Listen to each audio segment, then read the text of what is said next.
جهازك وقع منك، الحمد لله الشاشة ما صار لها إشي، لكن للأسف بطلت تشتغل.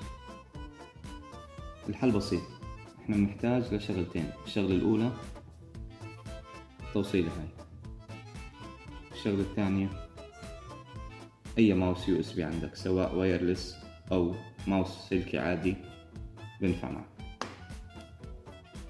خلينا نشوف كيف مع بعض.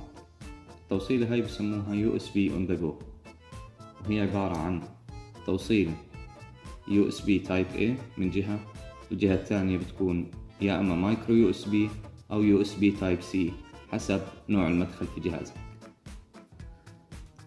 بكل بساطة بنوصل فيها اللاقط اللاسلكي للماوس، بنحطها في الجهاز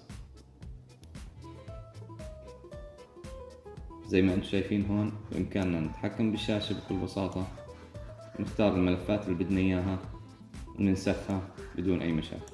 شي بسهل عليك نسخ الملفات من الجهاز قبل ما توديه على محل التصليح.